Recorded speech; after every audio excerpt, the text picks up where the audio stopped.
For the next few hours, you will sit in a metal tube 7 miles above the Earth, moving at nearly the speed of sound, and for most of that time you will be bored. You might read or sleep or stare out the window at a floor of clouds. But just a few feet in front of you, behind a locked door, an extraordinary sequence of decisions, calculations, and split-second judgments is unfolding, most of which you will never see. This is everything that really happens on a commercial flight, from the moment the doors close at one gate to the moment they open at another. It begins with a strange fact. Your multi-million-dollar airliner cannot move backward on its own.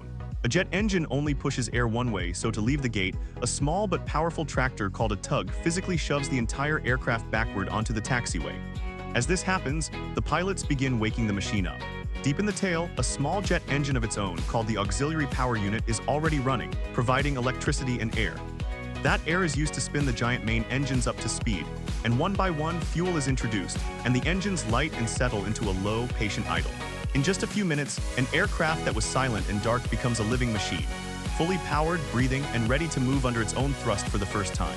Now the aircraft has to find its runway, and at a large airport, that is not a short trip. The pilots steer using a small wheel by their side that turns the nose gear, creeping the jet through a sprawling maze of painted lines, signs, and lights, sometimes for 15 or 20 minutes before they ever reach the runway. This is one of the busiest times in the cockpit.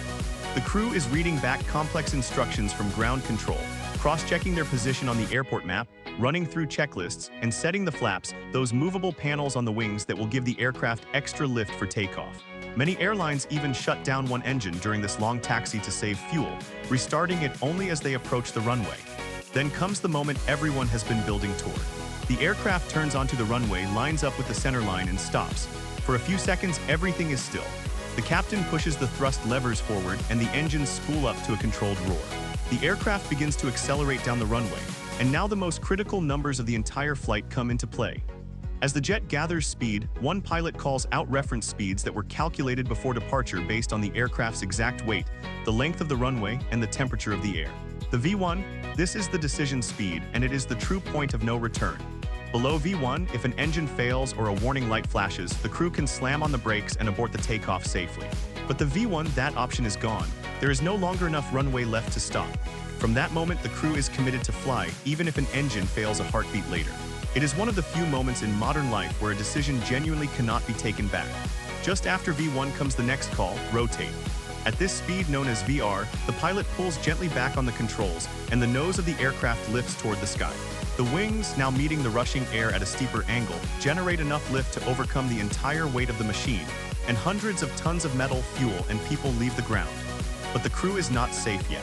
The aircraft must reach a third speed, called V2, the takeoff safety speed.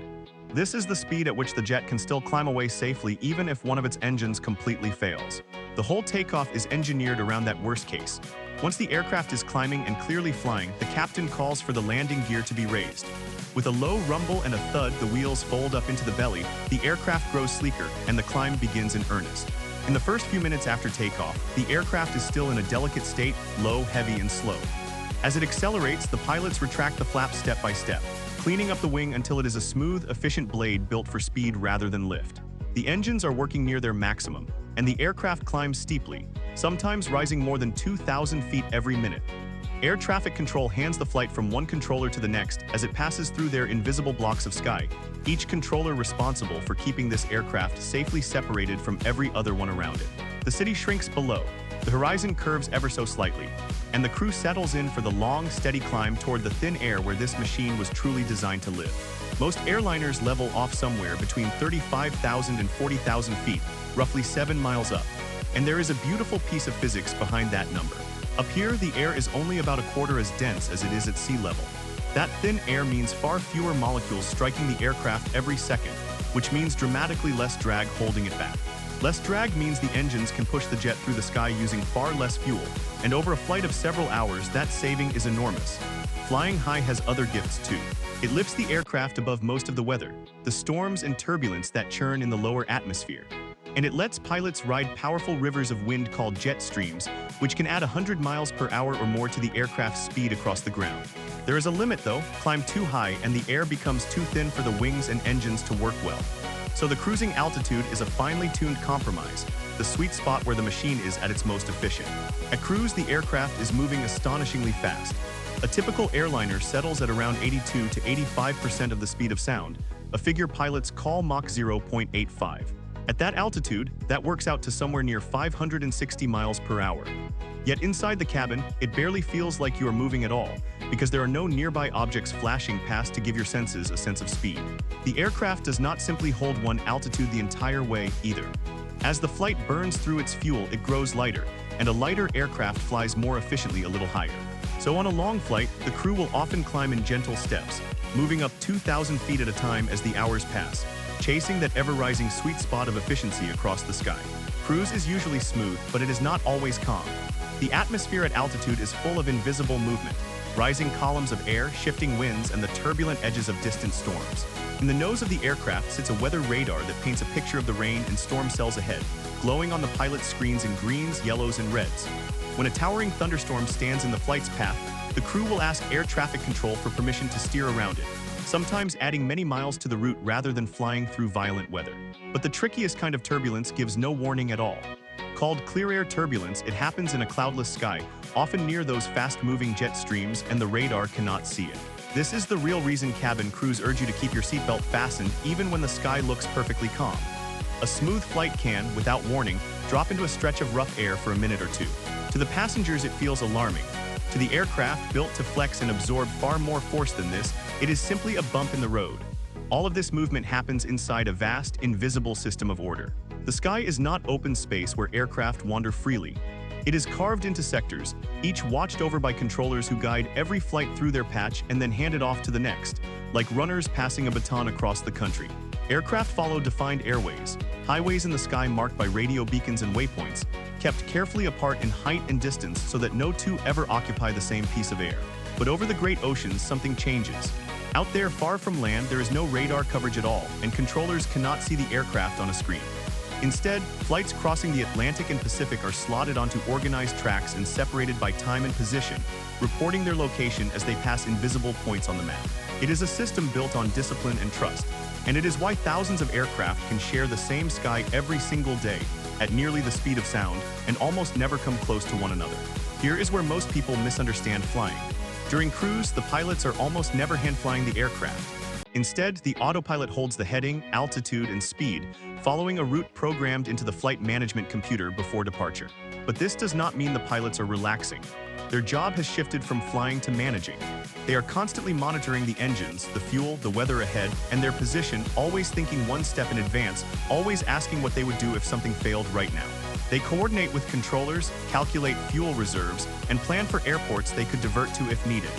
The autopilot is a tool that handles the muscle work of holding the aircraft steady, freeing the human minds to do what humans do best. Watch, anticipate, and decide. The machine flies. The pilots command. Meanwhile, back in the cabin, your body is being quietly protected from an environment that would kill you in minutes. Outside the window, the air is far too thin to breathe and cold enough to freeze skin almost instantly. So the aircraft's engines bleed off some of their compressed air and pump it into the sealed fuselage, pressurizing the cabin. But it is not pressurized all the way to sea level. Instead, the cabin is kept at a pressure equivalent to standing on a mountain around 6,000 to 8,000 feet high. It is a careful balance. Pressurize the cabin more and you put enormous stress on the aircraft's structure every single flight. Pressurize it less and passengers would struggle for oxygen.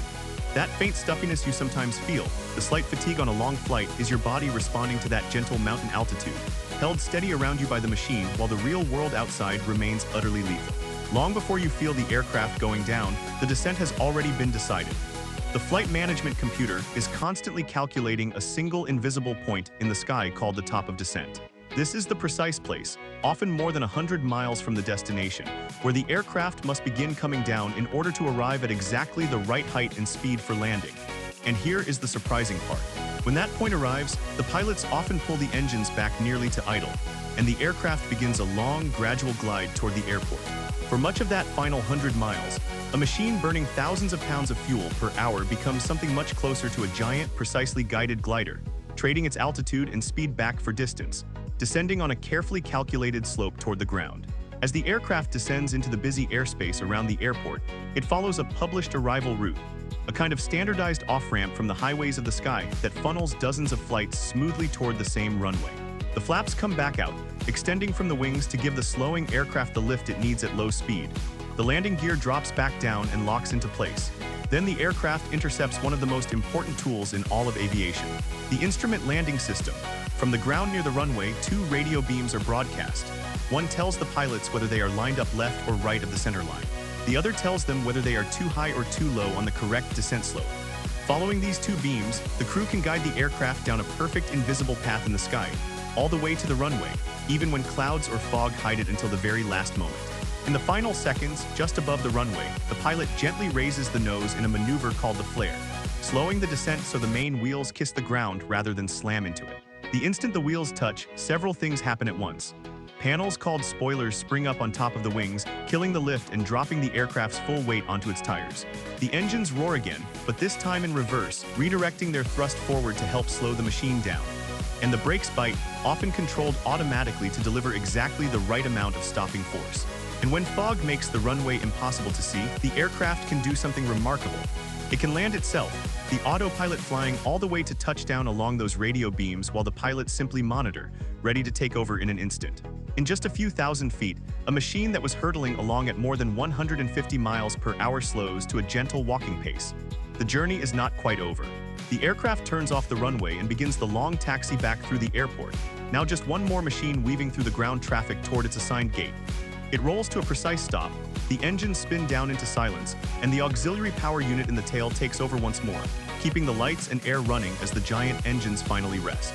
The jet bridge swings out and connects to the door. And with a soft chime, the seatbelt sign switches off, releasing a cabin full of people who spent the last few hours completely unaware of the thousands of coordinated actions that carried them safely across the world.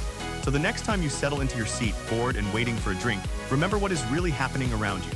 You are sitting inside one of the most complex and refined machines humanity has ever built, guided by a small team of highly trained people and a web of invisible systems, all working in perfect concert to make something genuinely miraculous feel completely ordinary.